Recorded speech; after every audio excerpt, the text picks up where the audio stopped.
அனைவருக்கும் வணக்கம். அமெரிக்கா 7 நிபந்தனைகளை விதித்ததாகவும் அத்தனை நிபந்தனைகளுக்கும் ஈரான் ஒத்துக்குச்சு, அதனால நாங்கள் ஈரானோடு போர் நிறுத்தத்தை அறிவித்தோம் அப்படின்னு சொல்லி நேற்று ட்ரம்ப் சொல்ல போக, அடுத்த நிமிடமே ஈரான் பொய் பொய் பொய் பொய் நம்பிராதீங்க, இதெல்லாம் பொய் அப்படின்னு வடிவேலு சொல்ற ரேஞ்சுக்கு ட்ரம்ப் சொன்ன 7 நிபந்தனைகளும் பொய்யானவை, அதையெல்லாம் நாங்கள் ஒத்துக்கவே கிடையாது, ட்ரம்ப் ஒரு புழுகு மூட்டை அப்படின்னு சொல்லி ஈரான் சொல்லி இருக்கிறது இப்பொழுது உலக அரங்கில் பெரும் பரபரப்பை ஏற்படுத்தி இருக்குது.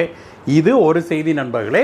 இரண்டாவதாக, இந்தியா முழுவதும் பரபரப்பை ஏற்படுத்திய செய்தி நேற்று என்ன அப்படின்னா, பெண்களுக்கான இடஒதுக்கீடை வழங்குவதற்கு மத்திய அரசு ஒரு சிறப்பு மசோதா ஒன்றை கொண்டு வந்தாங்க பாராளுமன்றத்தில்.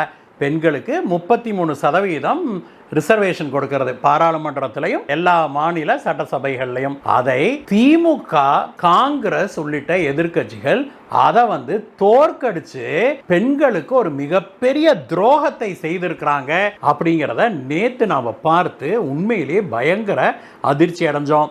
இந்த மசோதா கிட்டத்தட்ட 40 ஆண்டு காலமாக பாராளுமன்றத்துக்குள்ள கொண்டு வர்றதும், அதை எதிர்க்கிறதும், கொண்டு வர்றதும், அதை தோக்கடிக்கிறதுமாக காங்கிரசும் திமுகவும் பலவாறாக விளையாட்டை காட்டிட்டு இருக்கிறாங்க.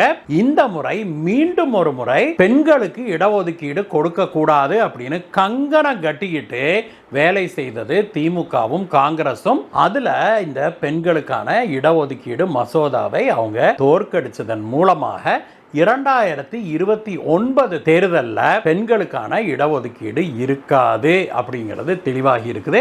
திமுக பெண்களுக்கு செய்திருக்கிற இந்த மிகப்பெரிய துரோகத்தை இரண்டாவது செய்தியாக பார்க்கலாம் நண்பர்களே. வாங்க, இது வரைக்கும் நீங்க நம்ம சேனலுக்கு சப்ஸ்கிரைப் பண்ணாம பார்த்துட்டு இருக்கிறீங்கன்னா தயவு செய்து சப்ஸ்கிரைப் பண்ணிட்டு பாருங்க. கீழே இருக்கிற சப்ஸ்கிரைப் பட்டனை தட்டிட்டு வாங்க நண்பர்களே, வீடியோவுக்கு போகலாம்.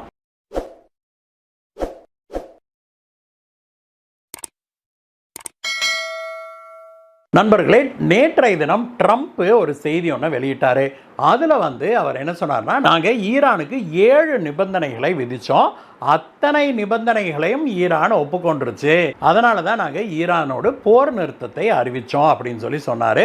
அவர் சொல்லி ஒரு சில நிமிடங்கள்லேயே ஈரான் ட்ரம்ப் ஒரு புழுகு மூட்டை, அவர் சொன்னதெல்லாம் பொய், அவங்க சொன்ன நிபந்தனையில் ஒரு நிபந்தனை கூட நாங்கள் ஏற்றுக்கொள்ளவில்லை அப்படின்னு சொல்லி ஈரான் சொல்லியிருக்கிறது பெரும் அதிர்ச்சியை கொடுத்துருக்குது அமெரிக்காவுக்கு. முதலாவதாக ட்ரம்ப் சொன்ன விஷயம் என்ன அப்படின்னா, ஹார்மோஸ் நீரிணையை திறந்து விடுவதற்கு ஈரான் ஒப்புக்கொண்டுருச்சு அப்படின்னு சொல்லி சொன்னார். அதற்கு ஈரானுடைய பாராளுமன்ற சபாநாயகர் இருக்குது இல்லையா, முகமது குவாலிபேஃப் அப்படிங்கிறது அவருடைய பேர், அவர் பதிலளிச்சிருக்கிறார். அவர் என்ன சொன்னார்னா, நாங்கள் ஒருபோதும் ஹார்மோஸ் நீரிணையை திறப்போம்னு நாங்கள் சொல்லவே இல்லை, ஏற்கனவே நாங்கள் சொன்னது போல் நாங்கள் என்றைக்குமே ஹார்மோஸ் நீரிணையை மூடவே இல்லை, ஆனால் எங்களுடைய அனுமதி இல்லாமல் எந்த கப்பலும் அதில் போக முடியாது அப்படிங்கிறத நாங்கள் ஸ்தாபித்து வர்றோம், எங்களுடைய நிலைப்பாடு இன்னும் அதே தான், எந்த கப்பலும் எங்களுடைய அனுமதி இல்லாமல் நாங்கள் சொல்கிற ரூட்டில் போகாமல் வேறு வழியில் எங்களோட அனுமதி இல்லாமல் போச்சுன்னா அந்த கப்பலை நாங்கள் தாக்குவோம், அவங்களுக்கு இதில் வழி இல்லை, இடம் இல்லை, மாறாக எங்களுடைய நிபந்தனைகளை ஏற்றுக்கொண்டு எங்களுடைய அனுமதியோடு நாங்கள் சொல்கிற வழியில் போகிற கப்பல்களுக்கு இன்றைக்கும் என்றைக்கும் அனுமதி உண்டு, அப்படிப்பட்ட கப்பல்கள் போய்கிட்டு தான் இருக்குது அப்படின்னு சொல்லி அவர் சொன்னார். சுருக்கமாக சொன்னால், ஹார்மோஸ் நீரிணையை திறப்பதற்கு நாங்கள் ஒப்புக்கொள்ளவே இல்லை அப்படின்ட்டாரு. மேலும் அவர் என்ன சொன்னார் அப்படின்னாக்க, ட்ரம்ப் இந்த கண்டிஷன்லாம் போட்டு நாங்கள் ஒத்துக்கிட்டோம், அதனால போரை தாங்க ஜெயிச்சிட்டோம் அப்படின்னு சொல்லி அவர் பேசிட்டு இருக்கிறாரு.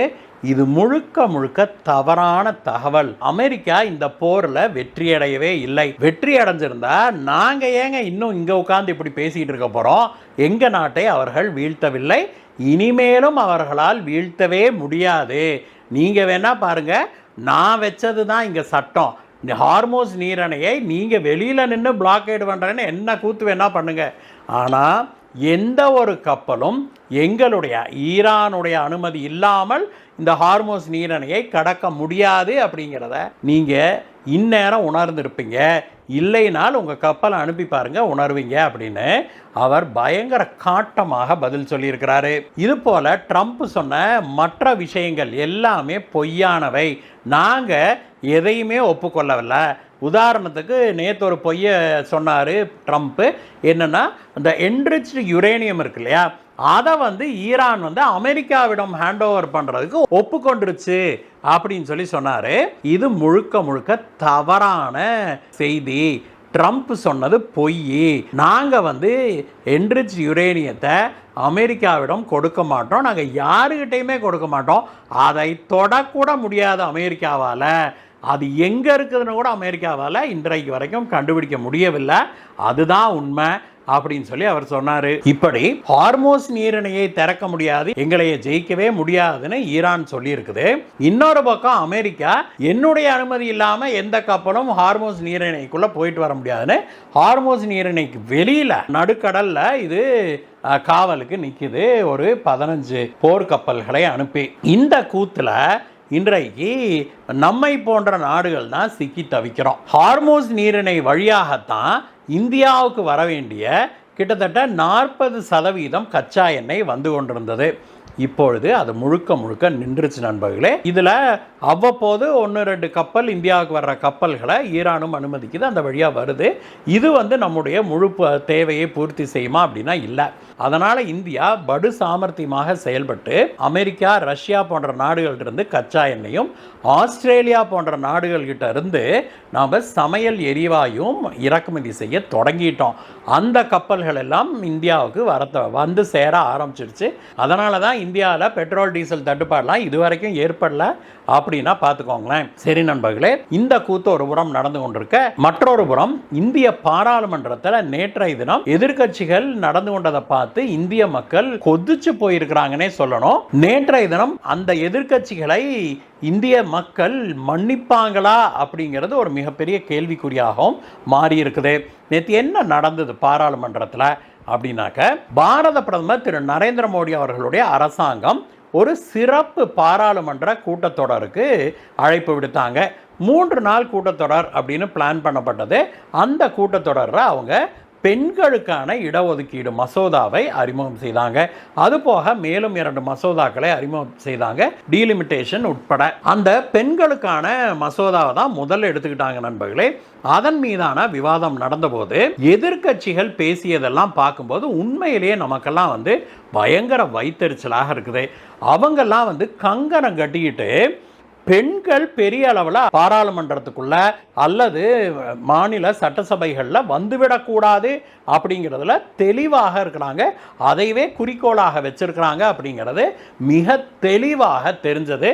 நேற்று இந்த நீலச்சாயம் வெளுத்து போச்சு அப்படிம்பாங்கல்ல, அந்த மாதிரி எதிர்க்கட்சிகள் எல்லாம் பசுந்தோல் போர்த்திய புலிகள், நரிகள் அப்படிங்கிறது நேற்றைய தினம் தெளிவாக தெரிஞ்சது. திமுக, காங்கிரஸ் மற்றும் வெஸ்ட் பெங்காலுடைய திரிணாமுல் காங்கிரஸ், மம்தா பானர்ஜியுடைய கட்சி, இந்த 3 கட்சிகளும் தான் பயங்கரமான எதிர்ப்பை தெரிவித்தது.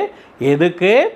பெண்களுக்கு இடஒதுக்கீடு கொடுக்கக்கூடாது பாராளுமன்றத்திலையும் மாநில சட்டசபைகள்லையும் அப்படிங்கிறதுக்கு. இதற்கு எவ்வளவோ சமாதானம் பண்ணி பார்த்தாங்க பாரத பிரதமர் மோடி அவர்கள் மற்றும் அமித்ஷா அவர்கள் மற்றும் ஆளுங்கட்சியை பாரதிய ஜனதா கட்சியை சேர்ந்த மினிஸ்டர்கள், எம்பிக்கள் எல்லாம். ஆனால் எதையுமே காது கொடுத்து கேட்க தயாராக இல்லை. இத்தாலிய பூர்வீகமாக கொண்ட சோனியா காந்தியுடைய குடும்பம், ராகுல் காந்தி, பிரியங்கா காந்தி எல்லாரும் அவங்கள விட அதிகமாக குதிச்சது யார் அப்படின்னா திமுகவை சேர்ந்த எம்பிக்கள் தான். டிஆர் பாலு, ஆர் ஆசா உள்ளிட்டவர்கள்லாம் பேசினதுல எந்த லாஜிக்குமே இல்லாமல் இருந்தது. அவங்கெல்லாம் பெண்களுக்கு இடஒதுக்கீடு கொடுக்கறதுல எங்களுக்கு ஆட்சேபனை இல்லை, ஆனால் நீங்கள் பாராளுமன்ற சீட்ஸை இன்க்ரீஸ் பண்ணக்கூடாது, அப்படியே இன்க்ரீஸ் பண்ணாலும் எங்களுடைய ஷேர் குறையக்கூடாது அப்படின்னு சொன்னாங்க. இதற்கு விளக்கமளிக்கும் விதமாக பாராளுமன்றத்தில் பிரதமரும் சரி, அமித்ஷா அவர்களும் சரி, எந்தெந்த ஸ்டேட்டுக்கு எவ்வளவு அதிகமாகும் அப்படின்னு, எத்தனை எம்பி சீட்டை அதிகம் பண்ணலாம் அப்படின்னு அவங்க தெளிவாகவே எடுத்து சொல்லிட்டாங்க. இந்த சட்டம் நிறைவேறியிருந்தால் தமிழகத்தில் இப்பொழுது 39 சீட்டாக இருக்கிறது 59 எம்பி சீட் சீட்டாக மாறி இருக்கும். எல்லா மாநிலத்துக்கும் 50% சீட்டுகளை அதிகம் பண்ணலாம் அப்படின்னு சொல்லி முடிவு செய்திருந்தாங்க. அதோடு சேர்த்து அந்த மொத்த எண்ணிக்கையில் 33% பெண்களுக்கு ஒதுக்கலாம் அப்படின்னு இந்த 2 சட்டத்தை கொண்டு வந்தது தான் நேற்று எதிர்க்கட்சிகள் எல்லாம் ஒன்று சேர்ந்து தோக்கடிச்சாங்க நண்பர்களே. துரதிருஷ்டவசமாக ஆளுங்கட்சியான பாரதிய ஜனதா கட்சி கூட்டணிக்கு 2/3 மெஜாரிட்டி பலம் இல்லை. பாராளுமன்றத்தில் லோக்சபாவில் 360 ஓட்டு தேவை அப்படிங்கிற நிலையில் அவங்க கிட்ட பாரதிய ஜனதா கட்சி கூட்டணிக்கு நேற்று வெறும் 290 ஓட்டு தான் கிடைச்சது. அதே சமயத்தில் திமுக, காங்கிரஸ், திரிணாமுல் காங்கிரஸ் ஆகிய எதிர்க்கட்சிகள் எல்லாம் ஒன்றா சேர்ந்து அவங்க கையில் 230 வாக்குகளை வச்சுக்கிட்டு அதை இந்த மசோதாவுக்கு எதிராக வாக்களிச்சாங்க. இதனால இந்திய பெண்களுக்கு கிடைத்த ஒரு சரித்திர வாய்ப்பு நசுக்கப்பட்டிருக்குது அப்படின்னே சொல்லணும். திமுக இதற்கு கண்டிப்பாக பொறுப்பேற்கத்தான் வேணும். இதுவரைக்கும் இந்த மசோதா 40 ஆண்டுகளாக நிறைவேறாமலே இருக்குது நண்பர்களே. 40 ஆண்டுகளாக திமுக, காங்கிரஸ், வடநாட்டில் இருக்கிற முலாயம் சிங் யாதவுடைய கட்சி, அப்புறம் திரிணாமுல் காங்கிரஸ் இதெல்லாம் சேர்ந்து தான் கடந்த 40 ஆண்டுகளாக பெண்கள் பாராளுமன்றத்துக்குள்ளே அதிக எண்ணிக்கையில் வந்துடக்கூடாது, பெண்கள் தமிழகம் போன்ற மாநிலங்களுடைய சட்டசபைகளில் அதிகம் பங்கு பெற்றுவிடக்கூடாது அப்படின்னு பயங்கரமாக கங்கணம் கட்டிக்கிட்டு ஒவ்வொரு முறையும் பெண்கள் மசோதா பாராளுமன்றத்துக்கு வரும்போதெல்லாம் அதை நிராகரிச்சுக்கிட்டு இருக்கிறாங்க, அதை தோற்கடிச்சுக்கிட்டு இருக்கிறாங்க.